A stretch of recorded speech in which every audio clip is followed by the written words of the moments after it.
You've heard the legend of Atlantis, right? The incredible, advanced city that was swallowed by the sea? Well, today we're diving into a story that's not a myth at all.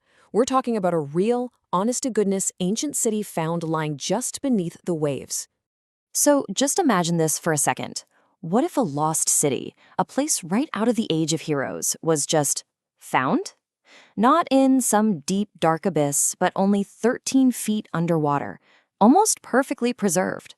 I know, it sounds like something straight out of a movie, but believe me, this story is very, very real. So where does a story like this even begin? Well, it wasn't with some huge dramatic expedition. It all started with a single, quiet, and very strange observation. And to really wrap your head around this, you have to appreciate the incredible timeline.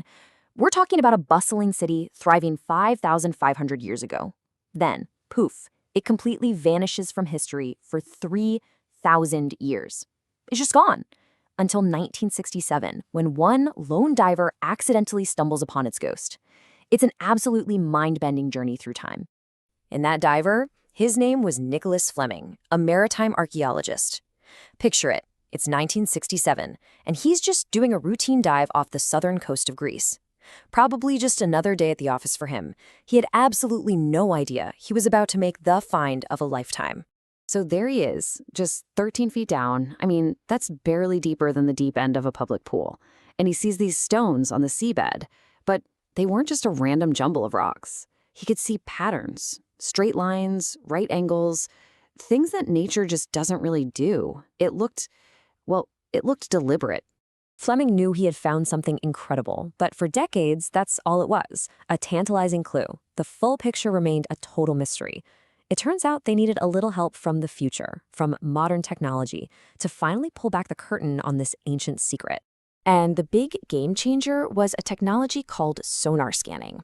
The way it works is pretty cool. You send out sound waves, they bounce off whatever's on the seafloor, and then a computer uses that data to build a perfect 3D model of everything down there. It's basically like giving the archaeologists underwater night vision goggles. You see, before this kind of tech, all they could do was dive down and try to map out small sections by hand. It was like trying to understand what a whole city looks like by only being able to see a single street corner. They were just seeing tiny, disconnected pieces of a much, much bigger puzzle. But then came the aha moment.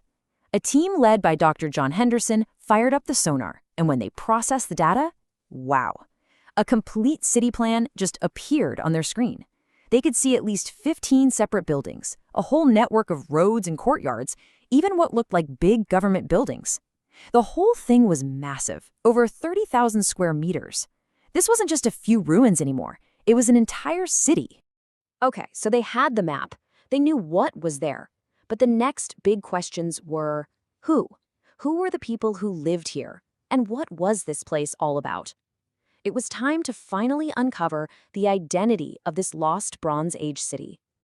Well, they started carbon dating some of the pottery they found, and the answer they got back was absolutely stunning. The city, which they named Pavlopetri, was an incredible 5,500 years old. That puts it smack dab in the middle of the Bronze Age, the era of the Minoans and the Mycenaeans. I mean, this is the very time period that inspired all those Greek myths of heroes and legends. And get this, it wasn't some tiny little village. Based on the size and complexity of the layout, researchers think that around 5,000 people once called Pavlopetri home.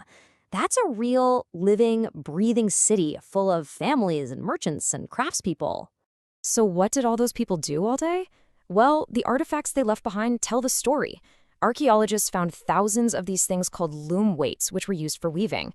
Now, when you find thousands of them, that doesn't just mean a few people were making clothes for their family. No, that points to a massive industrial-scale textile operation. You combine that with all the pottery and its prime location right on the sea, and the picture becomes clear. Pavlopetri was a major center for manufacturing and trade in the ancient world. So you have this complex, successful, thriving city, and then it's just gone. So what on earth happened? Why did it vanish? This brings us to the final and most dramatic part of Pavlopetri's story, its sudden, violent end. All right, so there were two main theories on the table. One, maybe the sea level just rose very slowly over hundreds of years.